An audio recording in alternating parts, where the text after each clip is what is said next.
अस्सलाम वालेकुम व्यूअर्स, खुशखबरी सीरीज़ की नई एपिसोड में खुशामदीद। मैं हूं आपका मेज़बान अब्दुर्रहमान। आज हम डिस्कस करेंगे दो खुशखबरियाँ। आज की पहली खुशखबरी बहुत इंटरेस्टिंग है। वो किस तरह कि हुकूमत भी बिल आखिर कार माफिया की मनमानियों से तंग आ गई है। रोज़ रोज़ की कीमतें बढ़ाने से हुकूमत की सुबकी हुई है और हुकूमत ने गौर व खौज शुरू किया है कि क्यों ना वो खुद कार की कीमतें जो है वो तय करना शुरू करते हैं। ये खबर बड़ी मज़ेदार है और बड़ी अहम भी है, क्योंकि डॉलर की कीमत जहां 5-6 रुपये बढ़ी, वहीं इन कार माफिया को मौका मिल जाता है कि वो फी गाड़ी कीमत में लाख से 2 लाख रुपए का इजाफा कर ले। इसके ऊपर बंद बांधा जाना चाहिए। इस अहम खबर को डिस्कस करेंगे। जबकि आज की दूसरी खुशखबरी बहुत अहम है। वो किस तरह कि पाकिस्तान ने अगर तरक्की करनी है और एक्सपोर्ट्स को बहुत तेज़ी से बहुत ज़्यादा बढ़ाना है, तो पाकिस्तान को आईटी के बाद अब ईटी की फील्ड के अंदर अपनी एक्सपोर्ट्स बढ़ानी होगी। उस सिलसिले में लाहौर के अंदर एक बहुत बड़े 850 एकड़ रकबे के ऊपर स्पेशल टेक्नोलॉजी जोन का इफ्तिताह किया गया है, जहां दुनिया भर से सॉफ्टवेयर की, आईटी की, ईटी की कंपनियां आएंगी। पाकिस्तान में इन्वेस्टमेंट $300 मिलियन की उन्होंने करने का ऐलान किया है। बाकी तमाम चीज़ें यहाँ पर होंगी और पाकिस्तान से अरबहार डॉलर्स की आईटी ईटी एक्सपोर्ट जो है मुमकिन हो सकेंगी। उस खबर को प्रोग्राम के दूसरे हिस्से में डिस्कस करेंगे, लेकिन पहले चलते हैं कार माफिया के पीछे, जिन्होंने हुकूमत से ये वादा किया था जब बजट आ रहा था जून के महीने में कि वो मज़ीद गाड़ियों की कीमतें नहीं बढ़ाएंगे।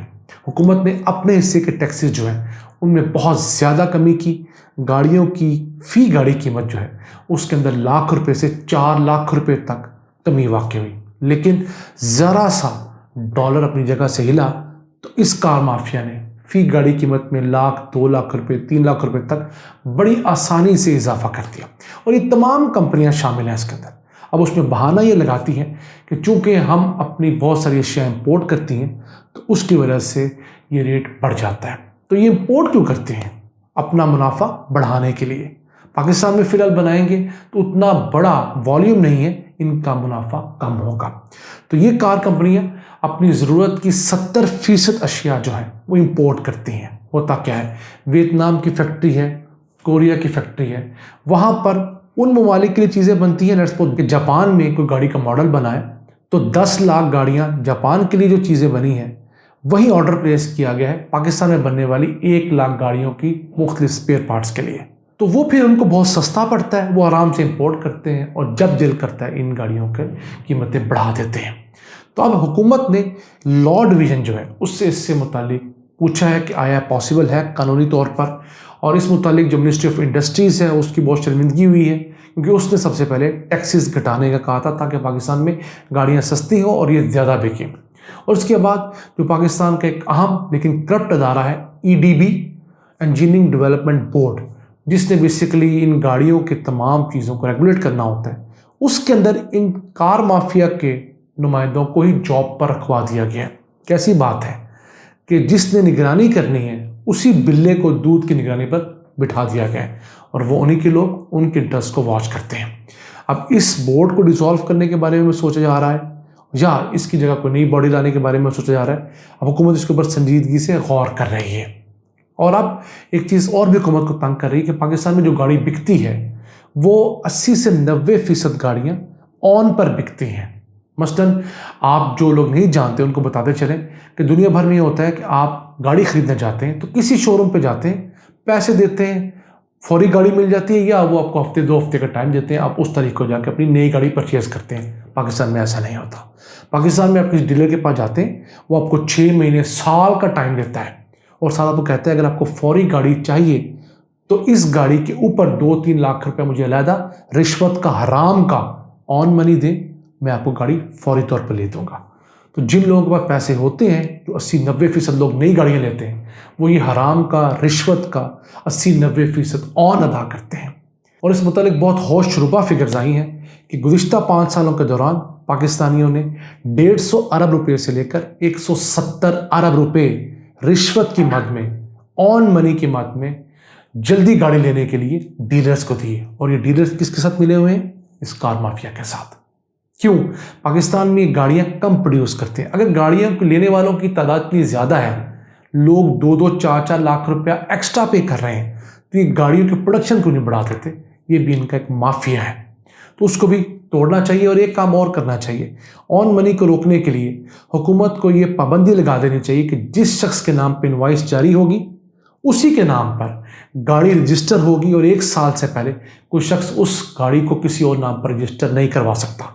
इसका एक फ़ायदा ये होगा कि जो लोग नई गाड़ी लेने के लिए ज़्यादा पैसे भरते हैं, जब उनको पता होगा कि अब ये गाड़ी मैं सेकंड हैंड लूँगा, कॉपी के ऊपर दूसरा नाम लिखा जाएगा मेरा, तो ऑब्वियसली ऑन मनी ख़त्म होगी और ये कार माफिया अपनी प्रोडक्शन कैपेसिटी को बढ़ाएगा। इसी के साथ हुकूमत को चाहिए कि वो मोटरसाइकिल माफिया जो है उस पर भी हाथ डाले, ट्रैक्टर माफिया भी है उस पर भी कदम लगाए। ये जो मोटरसाइकिल वाले 6-6 दफ़ा साल में कीमतें बढ़ाते हैं, उसके ऊपर भी एक बांध लगनी चाहिए। इसी के साथ चलते हैं आज की दूसरी हम खुशखबरी की तरफ, तो वो है ईटी इंडस्ट्री के मुतालिक। दुनिया में पहले होती थी आईटी, इंफॉर्मेशन टेक्नोलॉजी, लेकिन अब वो भी पुरानी टेक्नोलॉजी हो गई है।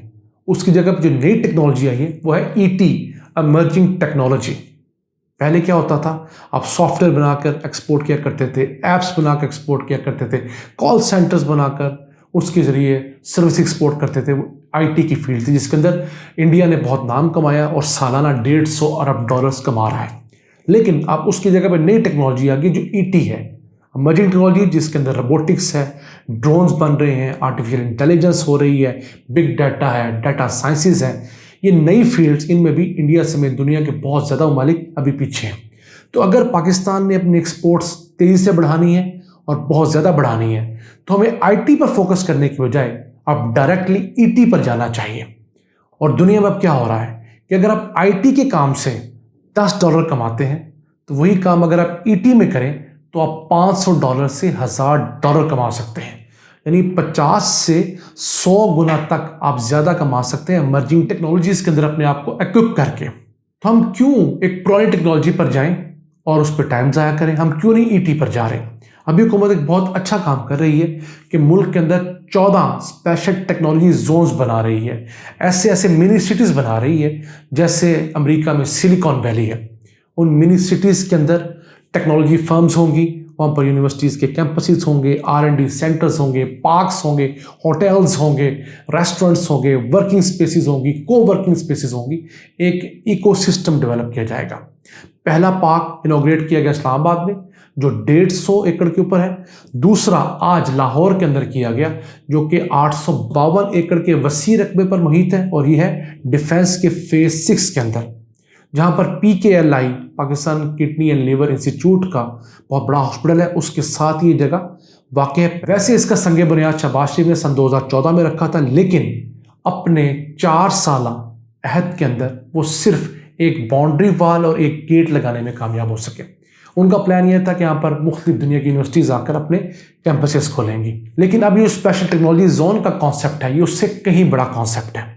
वो किस तरह कि यहाँ पर दुनिया भर की इंडस्ट्री आएगी, लोगों को जॉब्स मिलेंगी, उन जॉब्स को हम एक्सपोर्ट करके कसीर ज़र मुबादला कमा सकेंगे, 50-100 गुना कमा सकेंगे। अब गुज़िश्ता रोज़ ही जहाँ पर इस चीज़ का संग बुनियाद रखा गया, वहाँ पर 12 कंपनियों ने मुआहदे किए कि वो पाकिस्तान में $300 मिलियन की इब्तदाई सरमायाकारी करेंगी, जिसके अंदर IT और ET की मुख्तलिफ सर्विसेज, मुख्तलिफ चीज़ें शामिल हैं। तो उससे एक उम्मीद ही है कि पाकिस्तान बहुत तेज़ी से अपने आप को ET की तरफ ट्रांसफॉर्म कर रहा है और मज़ीद कर सकता है। वैसे इस वक्त हमारी जो टेक्नोलॉजी की IT के एक्सपोर्ट्स हैं, इस साल 5 महीने के दरमियान $1 अरब है। उम्मीद है ये साल जब कंक्लूड होगा तो हम तकरीबन $3 अरब को टच कर पाएंगे, लेकिन ये कुछ भी नहीं। अभी हम कोशिश करें तो अगले 10 सालों में हमारी IT और ET के एक्सपोर्ट्स जो हैं वो $50 अरब से क्रॉस कर सकते हैं। बाकी टेक्सटाइल और गुड के एक्सपोर्ट्स वो एक अलहदा है, उसको भी हम $50 अरब से क्रॉस करवा सकते हैं। अगर हम आज कोशिश करें तो सन 2030 एक ऐसा साल होगा कि पाकिस्तान की मजमूई एक्सपोर्ट्स $100 अरब से ज़ायद हो सकती हैं। नाज़रीन, ये पाकिस्तान का पोटेंशियल है। क्यों? पाकिस्तान में हर साल 25,000 से ज़ायद तालिब इल्म जो है वो सॉफ्टवेयर के फील्ड से, IT की फील्ड से ग्रेजुएट हो रहे हैं, मास्टर डिग्री कर रहे हैं, PhD कर रहे हैं। उनको इन कामों पे लगाया जाए तो पाकिस्तान की तकदीर चंद सालों में बदल सकती है और मलेशिया वाले फिर पाकिस्तान की मिसाल देंगे जिस तरह 1960-70 की दिहाई में वो पाकिस्तान आकर बाकायदा खुद पढ़ा करते थे।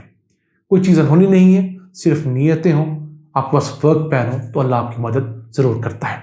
इन अल्फाज के साथ अपने मेज़बान अब्दुर्रहमान को इजाज़त दीजिए। अल्लाह ने के बाद।